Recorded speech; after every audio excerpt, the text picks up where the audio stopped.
आज हम लोग 2020 का एक क्वेश्चन, वो एक प्रारूप है। क्वेश्चन तो बात की बात है, जैसे उस प्रारूप पर बहुत सारे सवाल देखे हैं पूछे हुए, तो अगर उसको एक बार वो अच्छा से समझ लोगे तो उसके बाद हमको लग रहा है, उम्मीद है कि उसके तरह का कई सवाल तुमको आ जाएगा। सवाल मैं बोल दे रहा हूँ और उसी को रिपीट कर देना, सब तुमको लगा के देंगे। देखो, सल्फ्यूरिक अम्ल के एक नमूने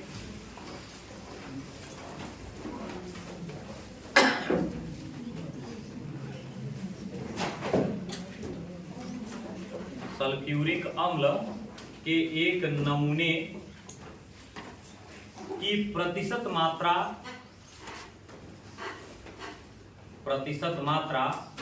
94%।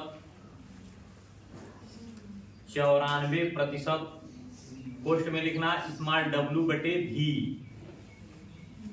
यानी भार आयतन प्रतिशतता है, स्मॉल w बटे v कोष्ठ बंद के रूप में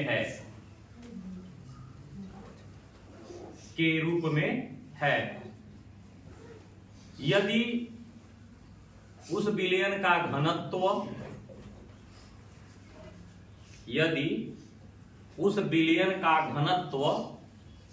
1.84 ग्राम प्रति ml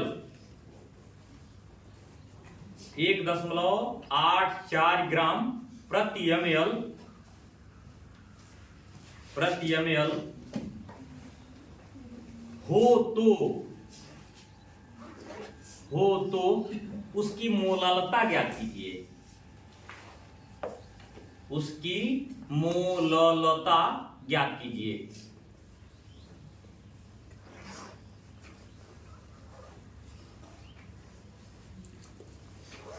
हो गया? अब दिमाग में कॉन्सेप्ट बनना चाहिए कि मोलालता के लिए सूत्र क्या होता है, विलेय के मोलों की संख्या बटे विलायक का भार। जबकि यहाँ इस पूरे प्रश्न में कहीं भार का जिक्र नहीं किया गया है, आयतन का जिक्र हो गया है। वो दिए हैं 94%, मतलब 94% याद करो w बटे v के रूप में है, यानी 94 ग्राम प्रति 100 ml, यानी विलयन का जो हम आयतन ले रहे हैं वह 100 ml है, न कि 100 ग्राम है। तो अब यहीं से शुरुआती होगा। पहले आप ले लोगे H2SO4 के नमूने की प्रतिशत मात्रा, ध्यान से देखना, अभी इस तरह का कई सवाल तुमको लग जाएगा। ये हो गया 94%, ठीक है। अर्थात H2SO4 की मात्रा कितनी होनी चाहिए, 94 ग्राम। और चूंकि यहाँ लिए थे w बटे v के रूप में, तो विलयन का आयतन 100 ml होगा। क्लियर हो गया? अब यही चीज और दिया हुआ है, घनत्व तो दिया हुआ है, यानी विलयन का अपेक्षित घनत्व या विलयन का घनत्व ले लो। विलयन का घनत्व 1.84 ग्राम प्रति ml है। इसका ये मतलब हो गया, घनत्व यही फार्मूला जब इस्तेमाल करोगे तो यहाँ होता है द्रव्यमान बटे आयतन, ठीक है ना। 1.84 सब लगा रहे हैं, यह केवल फार्मूला लिख नहीं रहे हैं, यहीं से लग रहा है। पहले ध्यान से देखो, उसके बाद से इसको लगाना। तो द्रव्यमान बटे आयतन बराबर इतना हो गया, क्योंकि द्रव्यमान तो नहीं दिया हुआ है, वो तो हमें निकालना है। यहाँ जब लिखेंगे द्रव्यमान तो उसके नीचे आयतन दिया हुआ है 100 ml बटे 100 बराबर 1.84, अर्थात द्रव्यमान, मतलब यहाँ हम भार से लगा रहे हैं। द्रव्यमान अब विलयन का है, ध्यान रखिएगा, अब ये विलायक का नहीं है, ये विलयन का द्रव्यमान है, अर्थात भार है। तो हो गया 184 ग्राम। अब हमको निकालना है विलायक का भार। तो 184 चूंकि 94 तुम विलेय का मान चुके हो H2SO4 का, उसे इसमें से घटा दो। तो घटाओगे तो 0, 9, हमको लग रहा है 90 ग्राम तुमको विलायक का भार मिल गया ना। तो अब तो हमको लग रहा है कि थोड़ा सा और मेहनत करने तो लग जाएगा, क्योंकि अब मोलों की संख्या हमें निकालनी है। तो H2SO4 का अणुभार, जब अणुभार W निकाल लोगे तो W नहीं मतलब होता अणुभार, m होता है, निकाल लोगे तो 2 हो जाएगा, S का 32 और 16 चौके 64, 64 32 96 तो 98 हो जाएगा, 98 हो गया यहाँ। अब मोललता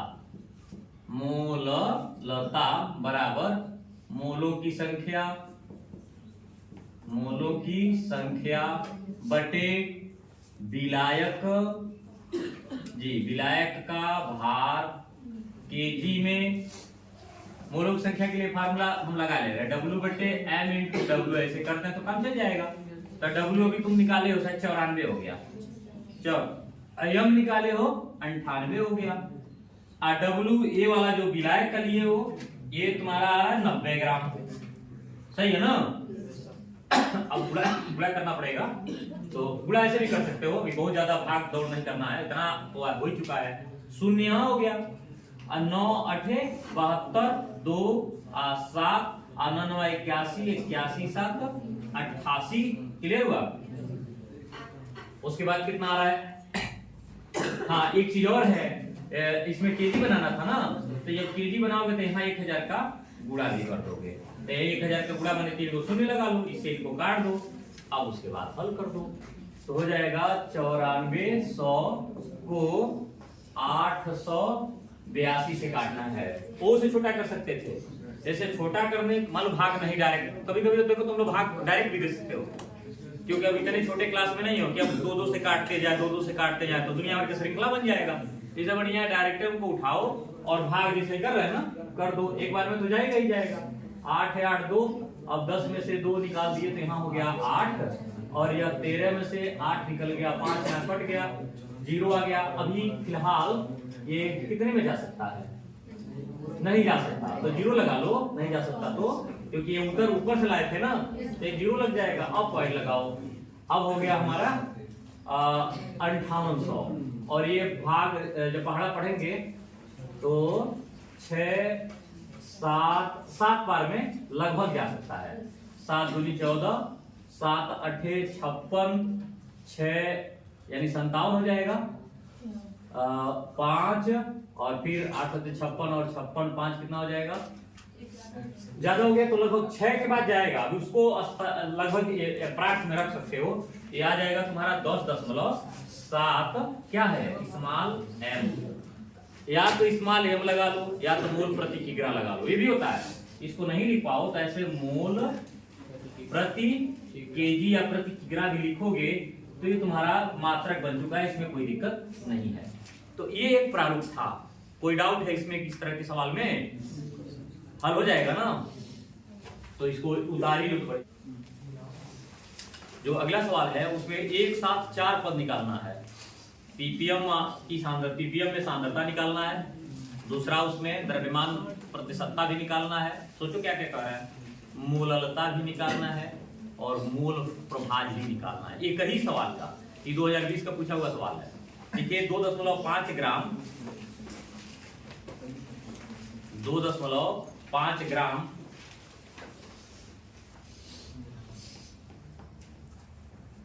एथेनोइक अम्ल को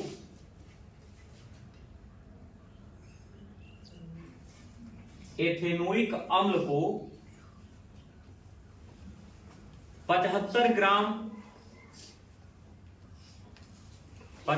ग्राम बेंजीन में 75 ग्राम बेंजीन में घोला गया, 75 ग्राम बेंजीन में घोला गया, तो उसकी सांद्रता निम्नलिखित पदों में निर्धारित कीजिए। निम्नलिखित पदों में निर्धारित कीजिए। पहला लिखिए पीपीएम, पीपीएम हो गया। दूसरा द्रव्यमान प्रतिशतता, द्रव्यमान प्रतिशतता, द्रव्यमान प्रतिशतता। तीसरा है मोललता, मोललता, और चौथा है मूल प्रभाज, मूल प्रभाज। क्लियर हो रहा है? तो सबसे पहला काम इसमें एक सवाल, एक थोड़ा सा एक चीज और दिया रहेगा, यदि में दिया रहेगा h बराबर इतना, मतलब 1, c बराबर 12, o बराबर 16, ऐसा दिया रहेगा, तो उससे दोनों का अनुभार भी तो नहीं निकालना पड़ेगा भाई। एथेनोइक अम्ल मतलब एसिटिक अम्ल की बात कर रहा है, CH3COOH का, और बेंजीन C6H6 की बात कर रहा है। इन दोनों की मोलर सांद्रता भाई, मोलर द्रव्यमान जिसको कहते हैं, अब मोलर द्रव्यमान को अणुभार भी कहा जाता है। अणुभार भी ज्ञात करना है, भार तो दिया हुआ है, तब न जाकर के सारे प्रश्नों का हल कर पाओगे, क्योंकि कम से कम मोल प्रभाज तो उसी से हल होगा। तो इसको एक बार फिर हम लिख दे रहे हैं, उसके बाद तुम उतारना, ठीक रहेगा? ठीक।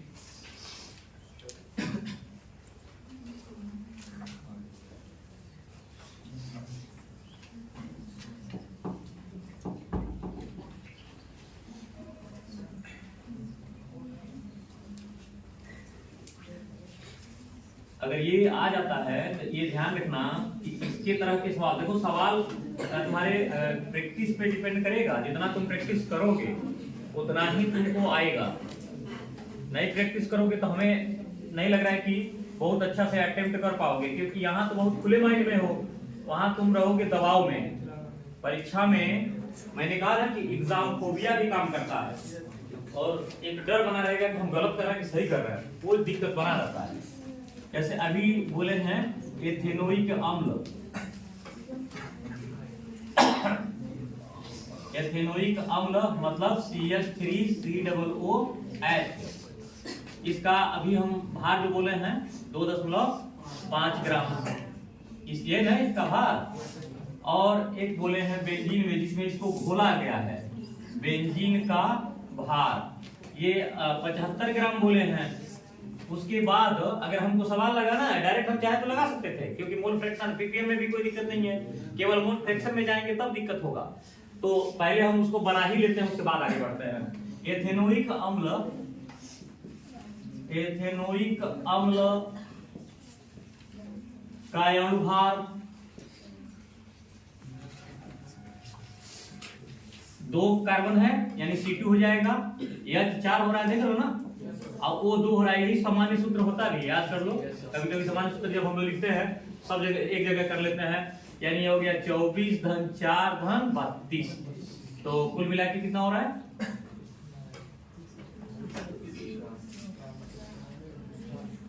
60 हो गया ना। ये एथेनोइक अम्ल, बेंजीन का, बेंजीन का अणुभार तो C6 और H6 है, तो 72 यहां हो जाएगा, 6 हो जाएगा। कितना हो गया? दोनों का हमने अणुभार निकाल लिया। क्लियर? अब इसके बाद क्या करना पड़ेगा? इसके बाद यह निकालते हैं एथेनोइक अम्ल का। एथेनोइक अम्ल की मोल संख्या,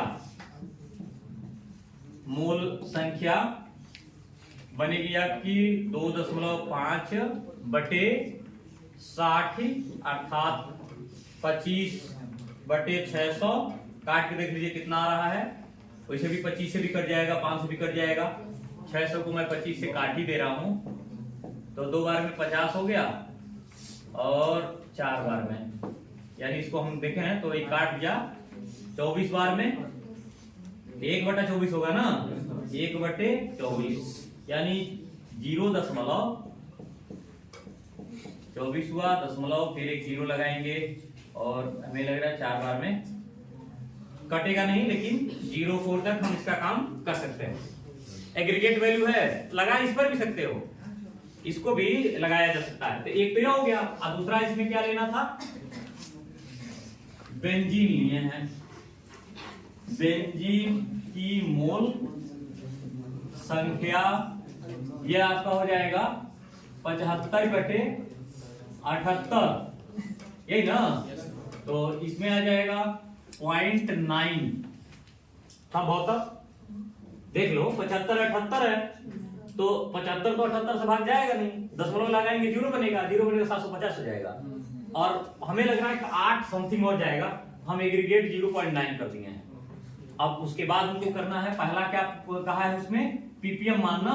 तो पीपीएम के लिए पीपीएम वैल्यू के लिए आपको लेना है W बटे small w plus capital W और मल्टीप्लाई 10 टू द पावर 6। कहेंगे भाई पूरा W क्यों ले लिए हैं, तो बिलियन जो अपन आए वो बिलियन लोगे ना तो पूरा भार लिया जाता है ना।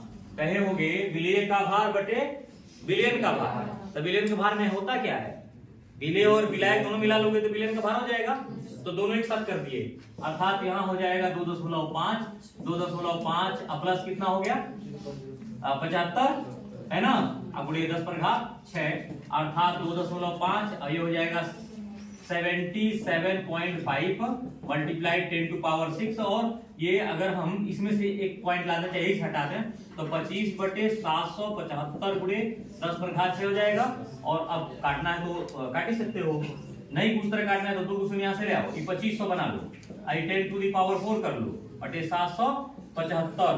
और इस तरीके से इसको जब भाग देना होगा तो बड़े से ही भाग दे सकते हो। 2500 हो गया, कितने बार में जा सकता है, कम से कम 3 बार तो जा ही सकता है। 3 × 5 = 15, 3 × 7 = 21, 22, 2 3 7 21 और 23 हो जाएगा। 5 8 7 4 हो गया तो 1 हो गया, बाकी 175 बन रहा है। तो पॉइंट अगर लगाओगे इतना, और हमें लगे 7 से 3 बार में तो नहीं, लेकिन हाँ लगभग 3 लिख सकते हैं। तो ये हो जाएगा 3.3 multiply 10 to the power 4 PPM है। यह पीपीएम लिख भी दिया जाता है, पीपीएम पार्ट्स पर मिलियन। हमें लग रहा है आपको ये लगा ही लोगे, कोई दिक्कत इसमें तो होने नहीं चाहिए। इसके बाद इसका द्रव्यमान द्वारा द्रव्यमान प्रतिशतता, मतलब यही जहां हमने 10 पर घात 6 करी है वहां पर तुम 100 कर दोगे। जो द्रव्यमान प्रतिशतता है वो भार प्रतिशतता को कह रहे हैं। अभी भी कुछ आइडिया दिमाग में आ गया? इसको हम सेकंड में अगर चाहें तो ऐसे डायरेक्ट में लिख सकते हैं कि द्रव्यमान प्रतिशतता बराबर वही स्मॉल w बटे कैपिटल W मल्टीप्लाई 100। तो ऐसा करेंगे तो 2.5 अपॉन यहाँ लिखे हैं 77.5 मल्टीप्लाई 100, तो ये 2500 बटे 775 ऐसे 775 हो जाएगा। और इसकी वैल्यू डायरेक्ट निकल जाएगी 3.3। आंसर हो गया, नहीं हो गया? ये परसेंट है, इतना प्रतिशत लिखते हैं, निकल गया दोनों। और उसके बाद मोललता कह रहा है, मोललता में मोल निकाले हो, देखो किसी का अभी 0.0 समथिंग किए थे यहीं पे, या 0.04 किए हो।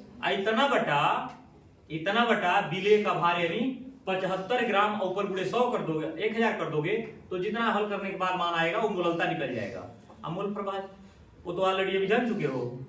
अरे स्मॉल w बटे small w plus capital W विलेय का निकाल लो, इस कैपिटल N बट W वाले से, अच्छा N से निकालना होता कैपिटल N बटे small n plus capital N, ये दोनों से निकाल सकते हो। इसकी गणना तुम अपने मन से कर लेना, देख लेना कि आ रहा है कि नहीं, ठीक है।